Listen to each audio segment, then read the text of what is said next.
Right, we're gonna look now at our abdomen, back, and hind limb ID list. Looking at some of the muscles here to get started. The first muscle on your list is the tensor fasciae lata muscle. The tensor fasciae lata muscle, it attaches here by the ilium and comes down to the fascia, this femoral fascia here on our animal. This side hasn't been dissected, so if we look at that on the other side, when y'all were cutting through that femoral fascia, I told you leave a little femoral fascia attached. So you have a little white flag here telling you that this is the tensor fasciae lata muscle. So here we can see a much better example of the little flag here, and it's attached right to this muscle. So that's the tensor fasciae lata muscle. Then we have our gluteal muscles. Our gluteal muscles are going to be up here along the pelvis. There are multiple gluteal muscles, but we're just going to sum them all up as gluteal muscles here.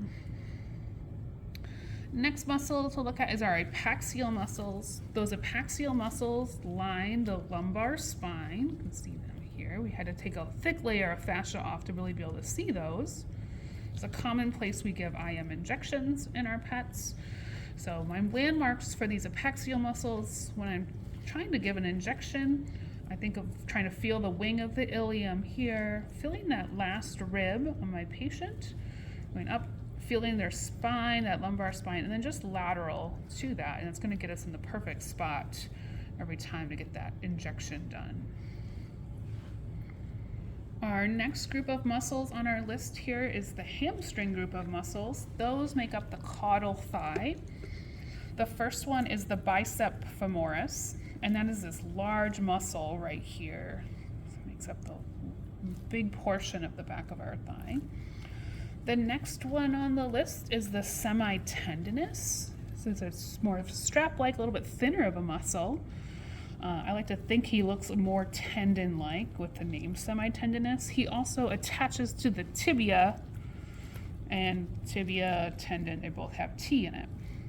The next muscle is the semimembranous, and that's right here. Below that, it's a little bit meatier, membranous, meaty. Right. The next muscle on the list, and those three are the hamstrings. The next one we have is the sartorius, and the sartorius is a muscle that comes over the top. It's superficial, and it comes over the top of the femur and extends medially. So here we can see this sartorius still intact. We had to cut through it over here on this side, but here it is.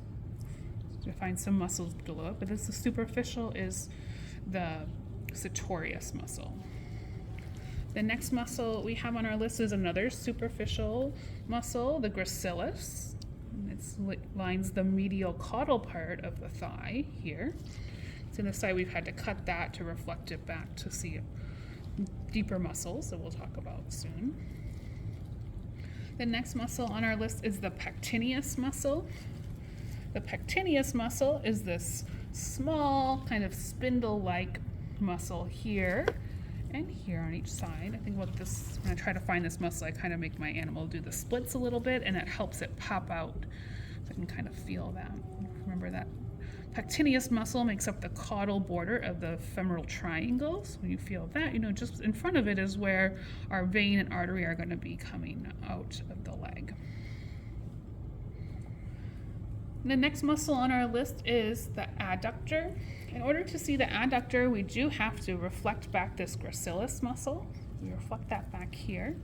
You'll see right underneath it is the adductor. So here's that adductor muscle.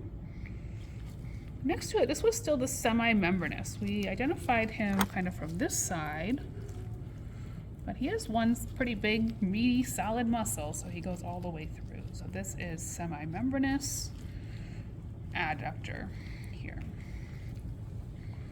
The next group of muscles we're going to talk about are the quadricep muscles, and these make up the cranial portion of the thigh. In order to see the quadriceps, we have to reflect the sartorius muscle back. So that's what's been done here. We're going to move that back to the side. And we can see three distinct muscles here that make up the quadriceps. There is a fourth muscle that lives underneath that we can't see. The names for these quadriceps On the outside here, we have the vastus lateralis. The vastus lateralis is the largest of the 4 quadricep muscles. Next, we have the rectus femoris. Rectus means straight, and this muscle goes straight down the middle of the leg. And then we have the vastus medialis, this smaller muscle here on the medial aspect. Below these 3 muscles is the vastus intermedius.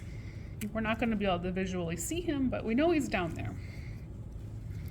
The next muscle has a wonderful name. It tells you exactly where it is. It's the cranial tibial muscle. So I look for my tibia and the cranial portion, and we see this muscle right here. Maybe a little bit better example of him over here on this side.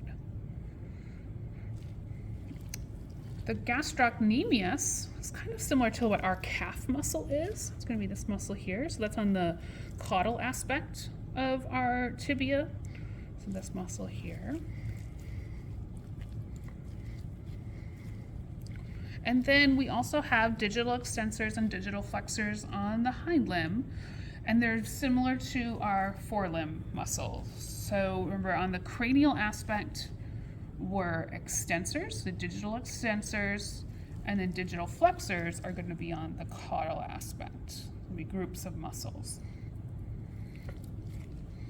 We have some abdominal muscles we can see, but we're going to be able to look at them a little closer once we look into the abdomen. Currently, we can see the rectus abdominis. Remember, rectus means straight. So the rectus abdominis is this muscle right in the middle. It's what would make up this little kitty cat six pack if she had one. And then we can see the external abdominal obliques here on the side.